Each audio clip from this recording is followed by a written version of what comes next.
Corona के बढ़ते मामलों के बीच प्रधानमंत्री नरेंद्र मोदी आज मुख्यमंत्रियों के साथ बैठक करेंगे। माना जा रहा है कि बैठक में तेजी से बढ़ते कोरोना केस के बाद उपजे हालात को लेकर के अहम फैसले हो सकते हैं।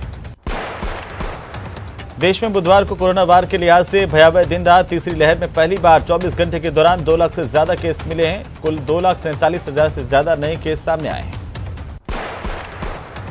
पिछले 24 घंटे के दौरान 84,825 लोग ठीक हुए, जबकि 481 लोगों की मौत हो गई। पहली बार कुल एक्टिव केस भी 11 लाख के पार पहुंच गए हैं। 24 घंटे में राजस्थान में कुल 9,488 नए केस सामने आए हैं, वहीं 3 मरीजों की मौत हुई है। रॉकेट वैज्ञानिक डॉक्टर एस सोमनाथ को इसरो का नया अध्यक्ष और अंतरिक्ष सचिव नियुक्त किया गया है। डॉक्टर सोमनाथ के सिवन की जगह लेंगे, जिनका कार्यकाल शुक्रवार को पूरा हो रहा है। डॉक्टर सोमनाथ का कार्यकाल 3 साल चलेगा। जम्मू कश्मीर के कुलगाम में सुरक्षा बलों ने जैश के एक आतंकवादी को मार गिराया। आतंकी के पास से भारी मात्रा में हथियार बरामद हुए हैं।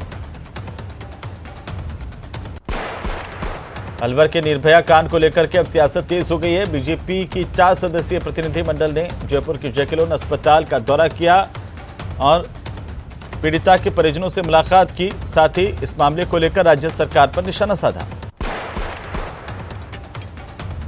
इस प्रतिनिधिमंडल में शामिल अलका मुंद्रा, अलका सिंह गुर्जर, विधायक रामलाल शर्मा ने आरोपियों की गिरफ्तारी नहीं होने पर सवाल उठाए। बीजेपी के 4 सदस्यीय जांच कमेटी के गठन पर कांग्रेस ने कड़ी टिप्पणी की है। अलवर प्रभारी जसवंत गुर्जर ने बीजेपी पर संवेदनशील मुद्दों पर भी राजनीति करने के आरोप लगाए हैं। गुर्जर ने कहा कि संवेदनशील मुख्यमंत्री खुद मामले की मॉनिटरिंग कर रहे हैं, लेकिन बीजेपी इस मसले पर भी सियासत करने से बाज नहीं आ रही है।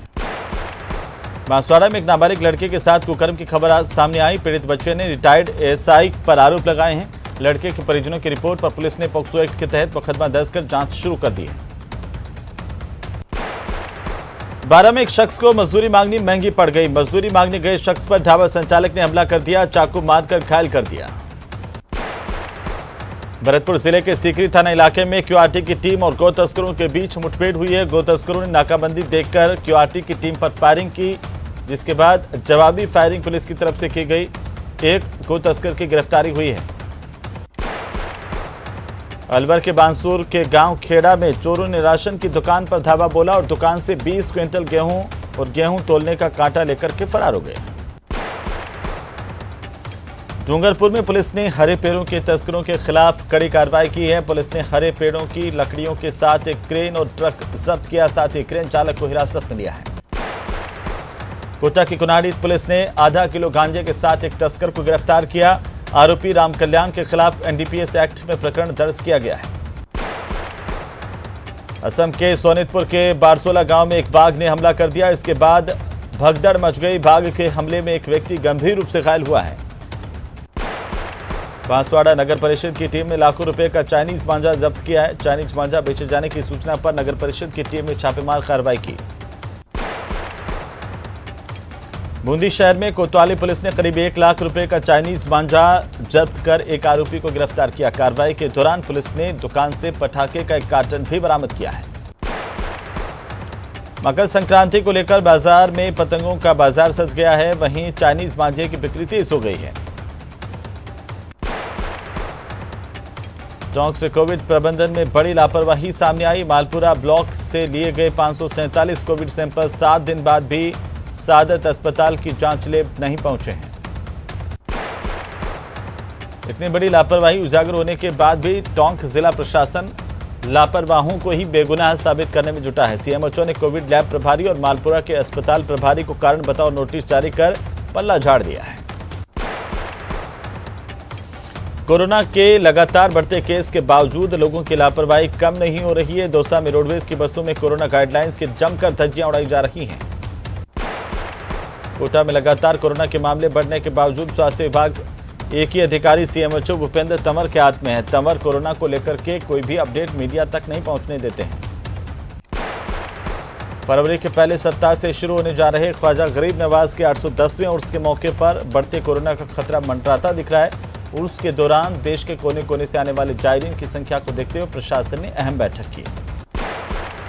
इस बैठक में फैसला लिया गया कि कोरोना के बढ़ते मामलों और राज्य सरकार की ओर से लगाई गई पाबंदियों के बीच उर्स में बड़ी संख्या में जायरीन को आने से रोका जाए, जिससे संक्रमण के फैलने के खतरे को रोका जा सके।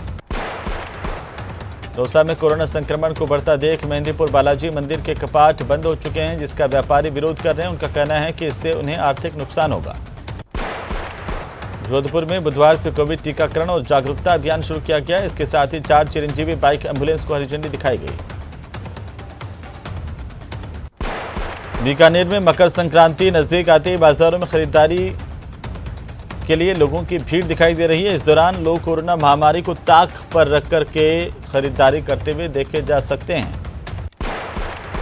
प्रतापगढ़ में कोरोना के बढ़ते मामलों के बीच सीएलजी सदस्यों की बैठक हुई। इसमें कोरोना गाइडलाइन का पालन करने को लेकर चर्चा की गई। कोरोना और ओमिक्रॉन के बढ़ते खतरों के बीच जयपुर एयरपोर्ट पर यात्रियों में कमी दर्ज की गई है। कई फ्लाइट्स रद्द की गई हैं। कोरोना के बढ़ते मामलों के बीच राज्य सरकार ने पाबंदियां बढ़ा दी है। इसके बाद से जयपुर में अब लोगों की भीड़ कम दिखाई दे रही है। राजस्थान में 7 करोड़ 28 लाख रुपए की लागत से माइंस विभाग के जियोलॉजी विंग को आधुनिकीकृत संसाधन और सुविधा युक्त बनाया जाएगा। श्रीगंगानगर में यूरिया को लेकर किसानों ने रोड जाम किया। सिटी पुलिस ने किसानों से समझाइश की। कृषि अधिकारियों ने भी यूरिया नहीं होने की मजबूरी का हवाला दिया। बीजेपी के समर्पण निधि संग्रहण अभियान को सफल बनाने और संगठन को मजबूत करने के लिए डूंगरपुर में बुधवार को बैठक की गई। श्रीगंगानगर में कोविड स्वास्थ्य सहायकों ने काली पट्टी बांध करके विरोध जताया, वेतन देने की मांग की। जोधपुर के लूणी क्षेत्र में धुंधाड़ा के सरपंच सुरजाराम पटेल पर हुए हमले के खिलाफ ग्रामीणों ने मोर्चा खोल दिया। ग्रामीणों ने विरोध में कस्बे के बाजार बंद रखे। गहलोत सरकार के मंत्री पोखरण विधायक शालिम मोहम्मद ने मेघवाल समाज छात्रावास रामदेवरा को 51 लाख रुपए देने की घोषणा की है। मेघवाल समाज के लोगों ने इसके लिए मंत्री शालिम मोहम्मद का आभार जताया है। देश में फर्जी इनवॉइस, फर्जी तरीके से आईटीसी क्लेम और फर्जी ई-बिल बनाने वाले कारोबारियों पर हाईटेक तरीके से शिकंजा कसने की तैयारी शुरू हो चुकी है। इसके लिए राजस्थान वाणिज्य कर विभाग ने एडवांस एनालिटिक्स पोर्टल लॉन्च किया है। कोरोना का असर मकर संक्रांति के बाजारों में भी दिख रहा है। यूपी के मेरठ में रेवड़ी और गज्जक की दुकानें सज गई हैं, लेकिन उम्मीद के मुताबिक बिक्री नहीं हो पा रही है। दुकानदारों का कहना है कि बिक्री में 70% की गिरावट है। करौली में सर्दी का सितम जारी है। यहां भी लगातार चौथे दिन घना कोहरा छाया रहा। घने कोहरे की वजह से विजिबिलिटी का स्तर 10 मीटर से भी कम रहा। वाहन चालकों को हेडलाइट जलानी पड़ी। भरतपुर में आज सीजन का सबसे अधिक कोहरा देखने को मिला। कोहरे की वजह से विजिबिलिटी बिल्कुल शून्य पर रही। इसके चलते वाहन चालकों को परेशानी का सामना करना पड़ा। श्रीगंगानगर में सर्दी के तीखे तेवर बरकरार हैं और लगातार चौथे दिन श्रीगंगानगर कोहरे की चादर में लिपटा हुआ है। हालांकि शहरी इलाकों में कोहरे को लेकर थोड़ी राहत है। राजसमंद जिले में शीतलहर जारी है। सर्द हवाओं के कारण तापमान में भारी गिरावट दर्ज की गई और तापमान जमाव बिंदु के करीब जा पहुंचा। बीती रात जिले में न्यूनतम तापमान 0.5 डिग्री दर्ज किया गया। सुबह से ही टोंक में घना कोहरा देखने को मिला। विजिबिलिटी कम दिखाई दी। वाहनों को भी हेडलाइट जलाकर चलाना पड़ा।